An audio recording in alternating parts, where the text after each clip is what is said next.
बहुत समय पहले की बात है। एक गांव में चरणदास नाम का आदमी अपनी पत्नी कलावती के साथ रहता था। अगर कभी कोई झूठ या ठगी बात करता तो चरणदास इन दोनों में मास्टर थे। एक दिन उसके दिमाग में एक ख्याल आया कि अगर उसको अमीर आदमी बनना है तो ठगने के लिए गांव का सरदार ठीक आदमी रहेगा। दुनिया में उसके पास बस अब एक ही चीज बाकी रह गई थी, वह थी उसकी बकरी। नहीं, उसके पास दो चीजें थी।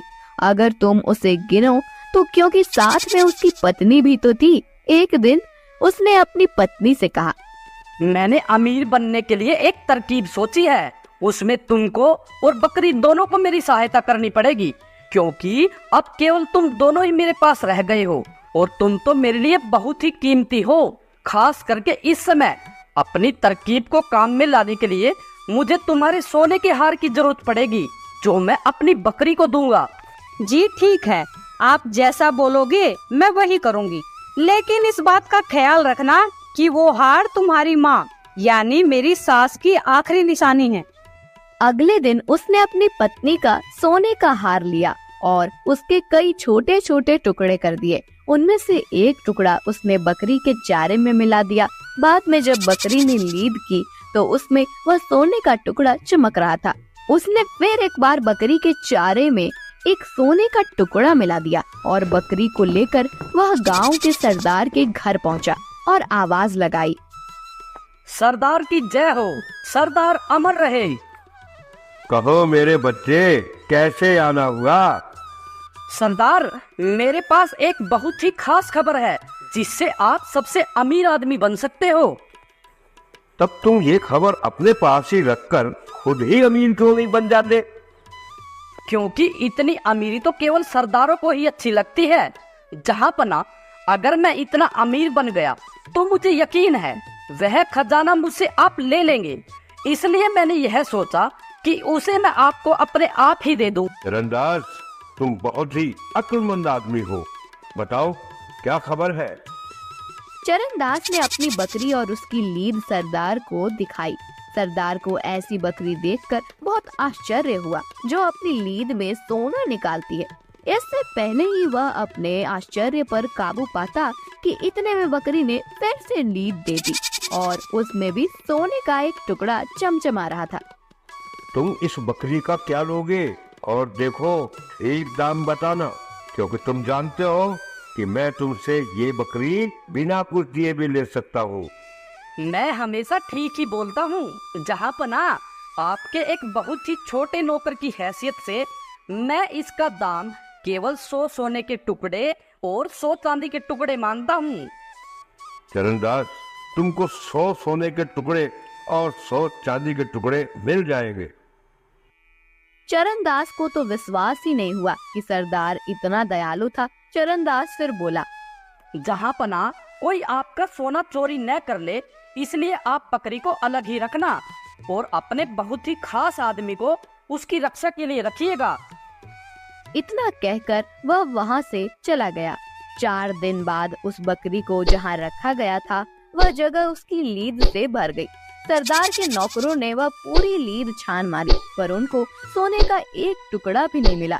ये देखकर सरदार गुस्से से भर गया और बोला, उस कमीने को मेरे पास जिंदा लेकर आओ, और अगर वह न आए तो उसको मार दो और उसका मरा हुआ शरीर देकर आओ, ताकि मैं उसको गिद्धों को खाने के लिए फेंक सकूं।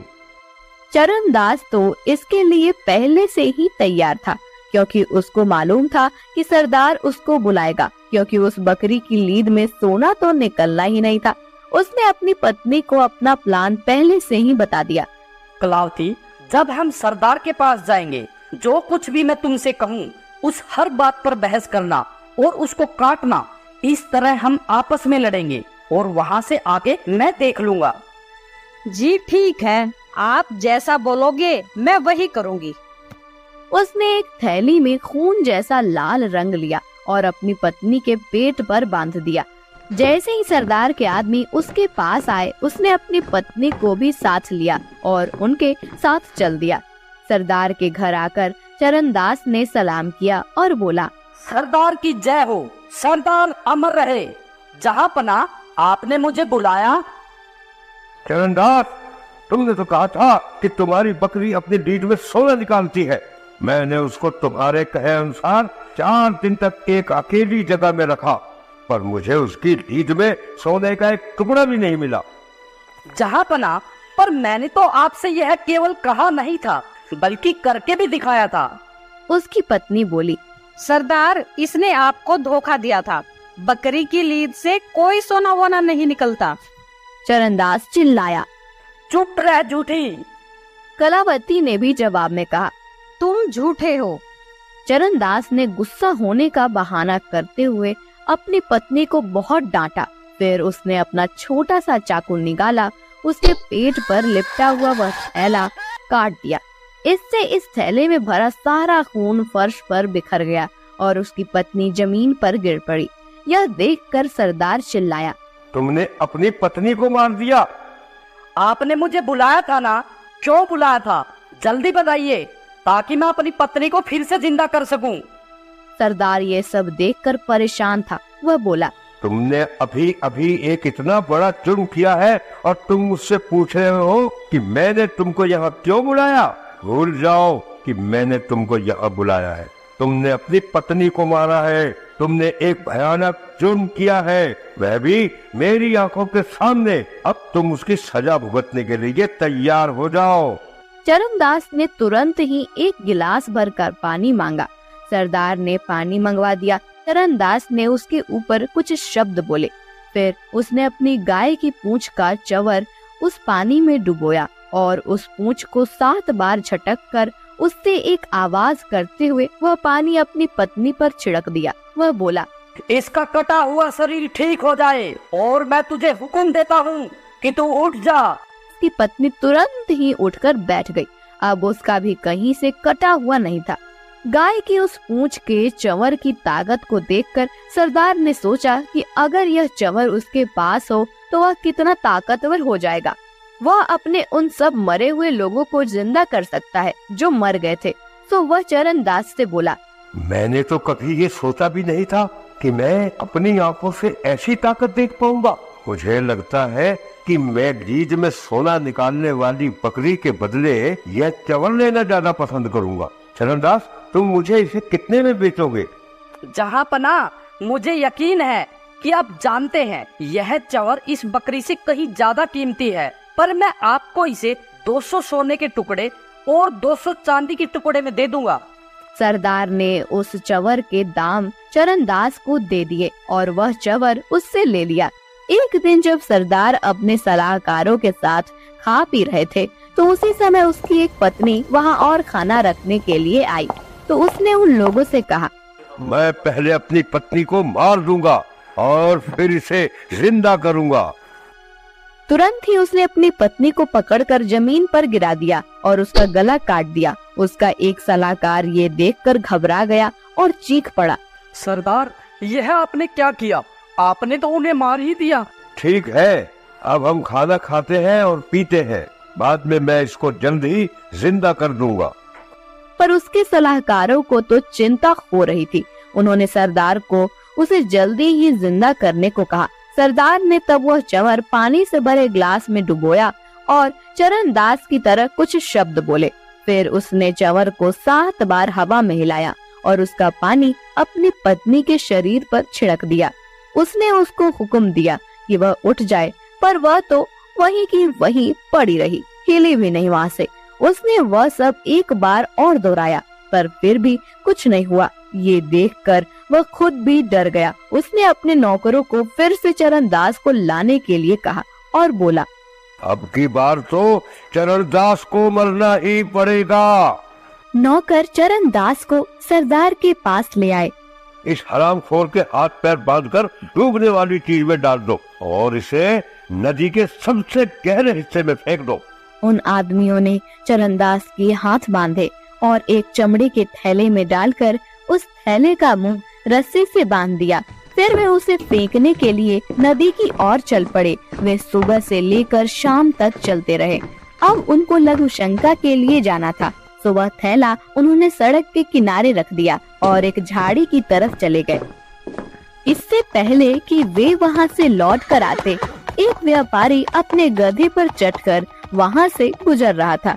चरणदास को कुछ आवाज आई तो वह थैले में से बोला, मेहरबानी करके कोई मेरी मदद करो, मुझे सोना चांदी नहीं चाहिए। सरदार अपनी जिंदगी बचाने के लिए मुझे अपना खजाना देना चाहता है, पर मुझे उसका कोई खजाना वजाना नहीं चाहिए। मैं गरीब ही ठीक हूँ। तुम पागल हो गए हो क्या? अरे हर आदमी अमीर होना चाहता है और तुम कह रहे हो कि तुम गरीब ही ठीक हो। हाँ, मैं ठीक कह रहा हूँ। वह खजाना तुम ले लो। यह पैसा मेरे लिए हमेशा से ही एक परेशानी रहा है। तुम मुझे खोल दो और तुम मेरी जगह इस थैले में बैठ जाओ। मुझे वह खजाना नहीं चाहिए, वह खजाना तुम ले लो। उस आदमी ने तुरंत ही वह थैला खोला, चरणदास को बाहर निकाला और खुद उस थैले में बंद हो गया। चरणदास उस आदमी के गधे पर बैठकर वहाँ से चला गया। कुछ ही देर में सरदार के आदमी लघु शंका से वापस आ गए। उन्होंने वह थैला उठाया और उसे उठाकर चल दिए। उनमें से एक बोला, आखिर चरणदास तुम हमारे हाथ लग ही गए। अब तुम किसी को धोखा नहीं दे पाओगे। हम तुम्हें अब नदी में फेंक देंगे। वो आदमी ये बातें सुनकर थैले में से चिल्लाया, नहीं नहीं, मैं चरणदास नहीं हूँ, मैं हूँ, मुझे खोल दो। हाँ हाँ, वह तुम ही हो, वह तुम ही हो। ये कहकर उन्होंने उस थैले को नदी में फेंक दिया और सरदार के पास लौट गए। पर इससे पहले कि सरदार के नौकर उसको सारी खबर बताते कि चरणदास गधे पर सवार होकर वहाँ आ पहुँचा। सरदार तो उसको देखकर कुछ बोल ही नहीं सका। चरणदास सरदार से बोला, सरदार सरदार, आपके पुरखों ने आशीर्वाद भेजा है। अच्छा हो अगर आप भी उनसे मिलने वहाँ चले जाए। वे आपको बहुत याद करते हैं। वहाँ सोना और चांदी टनों में है। वे चाहते हैं कि आप खुद वहाँ जाकर वह सोना चांदी ले आए। आपको वहाँ जरूर जाना चाहिए जहाँ मैं गया था। जब तक आप वहाँ से लौटकर नहीं आते तब तक मैं यहाँ रहता हूँ। यह सुनकर सरदार ने अपने गांव वालों को बुलाया और उनसे कहा, चरणदास ने मेरे पुरखों को देखा है, मैं भी उनको देखने जाना चाहता हूँ। जब तक मैं उनके दर्शन करके नहीं आता तब तक यह चरणदास ही तुम्हारा सरदार रहेगा।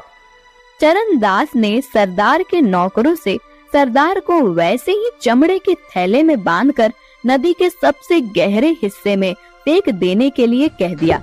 सरदार के आदमी सरदार को थैले में बांधकर नदी पर ले गए और उसको नदी में फेंक दिया। चरणदास ने उस गांव पर कई सालों तक राज किया और जब सरदार वापस नहीं आया तो वह उस गांव का असली सरदार बन गया। इस तरह से गांव का वह ठग गांव का असली सरदार बन गया। रामधन तिवारी को परमात्मा ने सब कुछ दिया था, किंतु संतान के बिना उनका घर सूना था। धन धान्य से भरा पूरा घर उन्हें जंगल की तरह जान पड़ता। संतान की लालसा से उन्होंने न जाने कितने तप जप और विधान करवाए और अंत में उनकी ढलती उम्र में पुत्र तो नहीं पर एक पुत्री का जन्म हुआ। उसका नाम रखा गया सोना। सोना का लालन पालन बड़े लाड़ प्यार से होने लगा। कुछ साल बीत जाने के बाद जब सोना ने 8वीं कक्षा पास कर ली तो एक शाम तिवारी जी ने अपनी पत्नी ललिता से कहा, देखो ललिता, सोना ने 8वीं क्लास पास कर ली है। अब मैं चाहता हूँ कि उसकी आगे की पढ़ाई घर रहकर ही करवाई जाए। घर में रहकर पढ़ाई करेगी तो 4 घंटे की पढ़ाई 2 घंटे में ही कर लेगी। मैं कल ही सोना के लिए किसी अच्छे से मास्टर का इंतजाम करता हूँ। देखो जी, मैं ठहरी अनपढ़ औरत, मुझे पढ़ाई लिखाई के बारे में कुछ नहीं पता। जैसा आप बाप बेटी को अच्छा लगे वैसा करो। जैसे ही सोना को इसके बारे में पता चला वह अपनी माँ के पास आकर बोली, माँ, मैं स्कूल नहीं छोड़ूंगी। मैं साफ साफ पिताजी से कह दूंगी कि घर में नहीं पढ़ूंगी। भला घर में भी कहीं पढ़ाई होती है, चाहे कुछ हो जाए। मैं यह बात तो मानूंगी ही नहीं। आजकल कुछ नहीं बोलती हूँ तो इसका यह मतलब तो नहीं कि जिसकी जो मर्जी हो वही करते चले। शाम को जैसे ही तिवारी जी आए वह सारा साहस बटोरकर उसके कमरे की तरफ चल पड़ी। जैसे ही कमरे में घुसी तिवारी जी बोल पड़े, देखो सोना बिटिया, मैंने तुम्हारे लिए एक अच्छे से मास्टर जी की व्यवस्था कर दी है। वे कल से ही तुम्हें पढ़ाने आएंगे। यूँ भी आजकल स्कूलों में कहाँ की पढ़ाई लिखाई होती है, सिवाय उद्यम धाड़े के। घर में ही मन लगाकर पढ़ोगी तो 2 घंटे में ही 4 घंटे की पढ़ाई कर लोगी और फिर हमारी बिटिया बुद्धिमान भी तो है, बस 2 साल में मैट्रिक हो जाएगी, ठीक है ना? सोना को लगा कि उसकी सारी दृढ़ता, सारा संकल्प बहता चला जा रहा है। उसके मुंह से केवल इतना ही निकला, ठीक है पिताजी। कमरे में आकर वह बहुत रोई, अपने को बहुत कोसा। मैंने क्यों नहीं साफ साफ कह दिया? मैं क्यों मान गई पिताजी की बात? उसके मन की बात उसके मन में ही घुट कर रह गई। दूसरे दिन से ही मास्टर जी पढ़ाने के लिए आने लगे। 2 साल बीत जाने के बाद सोना 10वीं क्लास में अच्छे नंबरों से पास हुई। गांव के सभी लोगों ने सोना की कुशाग्र बुद्धि की तारीफ की। इसके आगे अधिक पढ़ाकर तिवारी जी को कन्या से कुछ नौकरी तो करवानी न थी, इसलिए सोना का पढ़ना बंद करवा दिया। अब सोना 14 साल की हो गई थी। उसकी सुंदरता को देखकर गांव वाले कहते, तिवारी जी, तुम्हारी लड़की तो देहात के लायक नहीं है, इसका विवाह तो भाई कहीं शहर में ही करना। सुना है शहर में बड़ा आराम रहता है।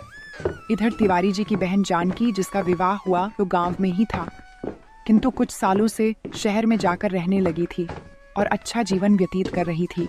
इन सब बातों को देखते हुए सोना की माँ ने तिवारी जी से कहा, मैं अपनी सोना का विवाह शहर में ही करूंगी। मेरी सोना भी पैरों में पतले पतली चांदी की पायल और काले स्लीपर पहनेगी। चौड़े किनारे की सफेद साड़ी और लेस लगा हुआ जैकेट पहनकर वह कितनी सुंदर लगेगी। ललिता, क्यों उसके पीछे पड़ी रहती हो? जितने दिन है खेल खा लेने दो। तुम्हारे घर जीवन भर थोड़ी ही पड़ी रहेगी। किंतु यह कितने दिन चल सकता है? लड़की का विवाह तो करना ही पड़ता है। वैसे पास के गांव में ही कई लड़के थे जिससे सोना का विवाह हो सकता था। एक दिन तिवारी जी की बहन और जीजा जी उनके घर आए। उसकी बहन ने कहा, भाई, तुम्हारे जीजा ने सोना के लिए एक अच्छा लड़का देखा है। हमारे शहर का ही है, कंपनी में नौकरी करता है, अच्छा घर बार है। घर में सिर्फ बेटा और माँ ही रहते हैं। अगर आप बोलो तो तुम्हारे जीजा जी कल ही लड़का दिखा देंगे। बहन, आपने तो मेरे मन की बात बोल दी। मैं भी आपसे यही कहने वाला था। और फिर हम तो चाहते भी यही है कि सोना बिटिया का विवाह शहर में ही हो। अगले दिन ही तिवारी जी अपने जीजा जी के साथ लड़का देखने के लिए शहर चले गए। जब तिवारी जी ने मोहन और उनके घर को देखा तो उनकी खुशी का ठिकाना न रहा। तिवारी जी ने 1 रुपया देकर शादी पक्की कर ली। घर आकर तिवारी जी के जीजा जी बोले, कहो तिवारी, है ना लड़का 100 में से 1? है कोई तुम्हारे गांव में ऐसा? जब कपड़े पहनकर हैट लगाकर निकलता है तब कोई नहीं बता सकता कि साहब नहीं है। सब लोग झुक के सलाम करते हैं। घर में देखा कितना पर्दा है। इसकी माँ बूढ़ी हो गई है, पर क्या मजाल कि कोई परछाई भी देख ले।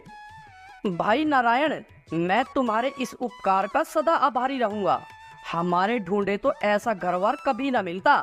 हम देहात के रहने वाले शहर का हालचाल क्या जाने, पर तुमने मेरी सोना को अपनी लड़की समझकर जो उसके लिए इतनी भाग दौड़ की है और ऐसा अच्छा जोड़ा मिला है, इस उपकार को मैं कभी नहीं भूलूंगा। सोना ने जब सुना कि उसका विवाह हो रहा है, वह दौड़कर अपनी माँ के पास आई। उसने पूछा, माँ, विवाह कैसा होता है और क्यों होता है? ललिता के सामने यह बड़ा जटिल प्रश्न था। वह समझ ही न सकी कि इसका क्या उत्तर दे, किंतु उसकी बुआ जी ने तुरंत बात बना ली। सोना, विवाह होने पर अच्छे अच्छे कपड़े गहने मिलते हैं, इसलिए विवाह होता है। बुआ जी, फिर क्या होता है? फिर सास के घर जाना पड़ता है। मैं तुझे अपने साथ लेके चलूंगी। वो तो मैं पहले से ही जानती थी बुआ जी कि विवाह करने पर सास के घर जाना पड़ता है, पर मैं कहीं नहीं जाऊंगी। अभी से कह देती हूँ, विवाह करो चाहे ना करो। कहती हुई सोना खेलने चली गई। ललिता की आंखों में आंसू बनकर उमड़ आए। वो बोली, अभी बचपना है, बड़ी होगी तब सब समझ जाएगी। फिर तो ससुराल से आना 1-2 दिन के लिए भी कठिन हो जाएगा। भाभी देखो ना, मैं 2-4 दिन के लिए आती हूँ तो रात दिन बस वही की फिक्र लगी रहती है। जहाँ गृहस्थी का झंझट सर पर पड़ा, सब खेलना कूदना भूल जाएगी। जब तक विवाह नहीं होता तभी तक का खेलना खाना समझो। जानकी दीदी, तुम लोगों की दया से मेरी सोना सुखी रहे। जैसे उसका नाम सोना है, उसके जीवन में सोना ही बरसता रहे। कुछ दिनों के बाद सोना का विवाह हो गया। विदा का समय आया। तिवारी जी बोले, सोना बेटा, नए जीवन का स्वागत खुले दिल और दिमाग से करना। मुझे भरोसा है कि तुम अपनी समझदारी से सब अच्छे से संभाल लोगी। पर चाहे कुछ भी हो जाए, ये मत भूलना कि ये घर हमेशा वैसा ही तुम्हारा रहेगा जैसे पहले था। सोना विदा हो गई, किंतु घर पहुंचने पर वह एक कोठरी में बंद कर दी गई और बाहर से साफ हवा उसे दुर्लभ हो गई। 4-6 दिन में ही उसके गुलाबी गाल पीले पड़ गए। एक दिन मोहन ऑफिस चले गए। सास सो रही थी। सोना आंगन के बाहर के दरवाजे के पास चली आई। यहाँ देहात की सुंदरता तो न थी, फिर भी साफ हवा तो थी। किंतु उसी समय एक बुढ़िया उधर से निकली। सोना को उसने दरवाजे के पास देख लिया। उसने आकर मोहन की माँ से कहा, बहू को जरा संभाल कर रखो, न साल न 6 महीने अभी से खड़ी होकर झांकती है। यह लक्षण अच्छे घर की बहू बेटियों को शोभा नहीं देते। मोहन की अम्मा, तुम्हारी इतनी उम्र हो गई, आज तक किसी ने परछाई तक न देखी, और तुम्हारी बहू के ये लक्षण, कलयुग इसी को कहते हैं। बुढ़िया तो उपदेश देकर चली गई, पर सोना को उस दिन बड़ी डांट पड़ी। उसकी समझ में ही न आया कि दरवाजे के पास जाकर उसने कौन सा अपराध कर डाला। इसी बीच जब तिवारी जी सोना को लेने आए तो उसे ऐसा जान पड़ा जैसे किसी ने डूबने से बचा लिया हो। पिता को देखकर वह बड़ी खुश हुई। घर आकर सोना ने कहा, पापा, अब मैं कभी ससुराल नहीं जाऊंगी। सारा दिन एक ही कोठरी में बंद रहना पड़ता है। अगर गलती से भी दरवाजे पर चली गई तो वो लोग ऐसे चिल्लाते हैं जैसे मुझसे कोई बहुत बड़ा अपराध हो गया हो। बेटा, तुम चिंता मत करो। जब मोहन तुम्हें लेने आएगा तो मैं उसे समझा दूंगा। सोना को आए अभी 15 दिन भी न हुए थे कि मोहन सोना को लेने के लिए आ गए। वे जब आ रहे थे तो सोना उन्हें रास्ते में ही पेड़ पर चढ़ी हुई मिली। उसके साथ और भी बहुत से लड़के लड़कियां थीं। उसकी आंखों में खून उतर आया। अपना क्रोध वे चुपचाप पी गए, किंतु उसी समय उन्होंने मन ही मन प्रतिज्ञा की कि अब वे सोना को मायके कभी न भेजेंगे। सोना जब ससुराल आई तो उसकी सास ने कहा, मोहन, तेरे मामा जी का फोन आया था। वो बोल रहे थे कि उनकी तबीयत कई दिनों से खराब चल रही है। मुझे 1-2 दिन के लिए जाना पड़ेगा। और बहू, तुम मेरे जाने के बाद घर का अच्छे से ख्याल रखना। बिना काम के घर से बाहर मत जाना, समझी ना? अगले दिन ही मोहन की माँ अपने घर चली गई। मोहन भी ऑफिस के लिए चला गया तो पड़ोस में रहने वाला बनिए का लड़का फैजू आया और बोला, भाभी जी, सुई धागा हो तो जरा मेरी कुर्ते में बटन लगा दो। मुझे कुश्ती देखने जाना है। कुश्ती देखने जाना है कि लड़ने? दोनों काम करने भाभी जी। पहले बटन तो लगा दो, नहीं तो देरी हो जाएगी। सोना सुई तागे से बटन लगाने लगी। फैजू वहीं फर्श पर सोना से जरा दूर हटकर बैठ गया। इतने में मोहन भी घर आ गया, क्योंकि उसने सोचा था कि माँ घर पर नहीं है तो कुछ समय सोना के साथ बीत जाए।